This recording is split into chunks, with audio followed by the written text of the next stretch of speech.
आज हम इस वीडियो के माध्यम से कारण, कर्म, कारण और पुनः कर्म पर बात करेंगे। मनुष्य जो भी कोई कर्म करता है, कोई न कोई कारण अवश्य होता है।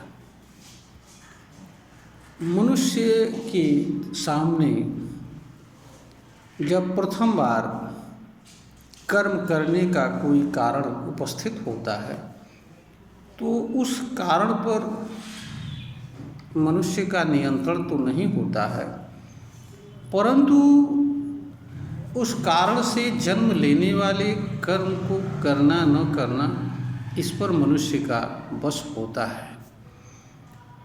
किसी भी कारण से जन्म लेने वाले कर्म पर विचार करने, कर्म के परिणाम को जानने एवं समझने तथा मनुष्य द्वारा कर्म को किया जाए या न किया जाए अथवा कर्म के संबंध में किस तरह का व्यवहार किया जाए आदि समस्त बातों पर मनुष्य को स्वतंत्र रूप से निर्णय लेने का अधिकार प्राप्त होता है और उस निर्णय के अनुसार कारण से उत्पन्न हुए कर्म के संबंध में व्यवहार करता है। परंतु जब मनुष्य एक बार किसी कर्म का निर्णय कर लेता है तो उसके बाद फिर कर्म से कारण का भी जन्म होता है।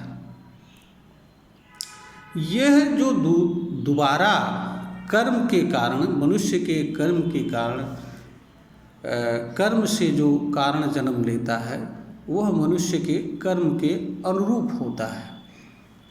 उदाहरण के लिए अगर कोई मनुष्य चोरी का कर्म करता है तो कर्म के से जो भी अन्य कारण जन्म लेंगे वह चाहे चोरी को बचाव करने के लिए या चोरी में आदमी पकड़ जाएगा तो क्या करना होगा, या चोरी लोगों को पता ना चले इस बारे में कौन सा कर्म करना होगा, इस तरह के कारण जन्म लेते हैं। ठीक इसी तरीके से जब मनुष्य कारण किसी कारण से जो कर्म उत्पन्न हुआ है अगर वो अच्छा कर्म करने के लिए मनुष्य को प्रेरित कर रहा है और मनुष्य उस कर्म को करता है तो मनुष्य के कर्म से जो कारण उत्पन्न होता है और उसके कारण जो कर्म करना होता है वह भी अच्छा होता है। उदाहरण के लिए जब मनुष्य जो है मधुर वाणी बोलता है तो इसका प्रभाव दूसरों पर पड़ता है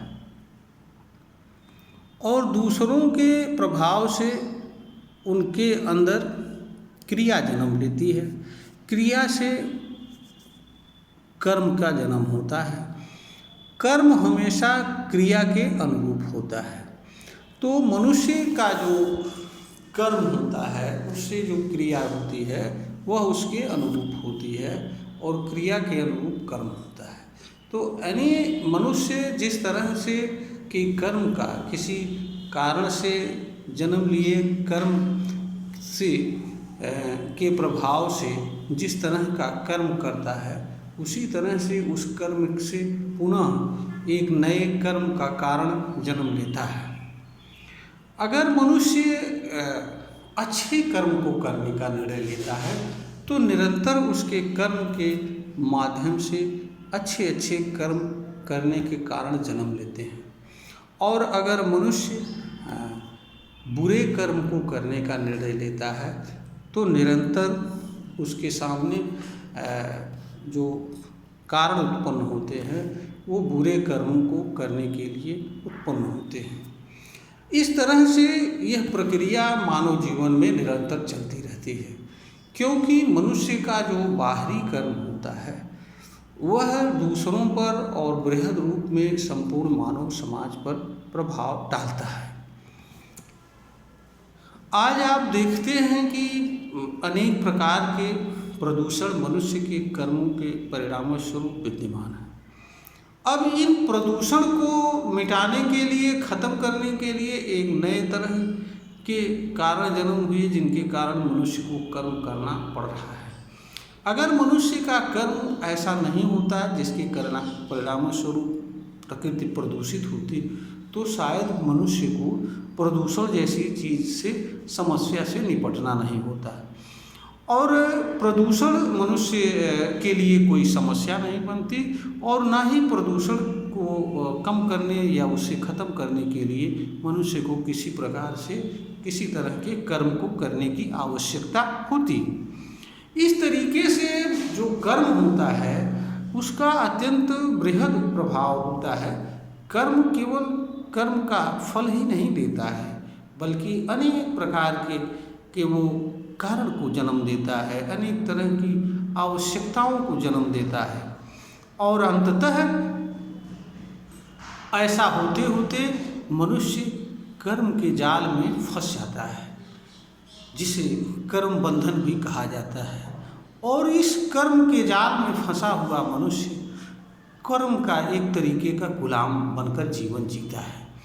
इसीलिए आप व्यवहार में देखें कि जितने लोग बुरा कर्म किसी भी कारण से कर रहे होते हैं, हमारा मतलब यह नहीं है कि कोई अच्छा है या बुरा है।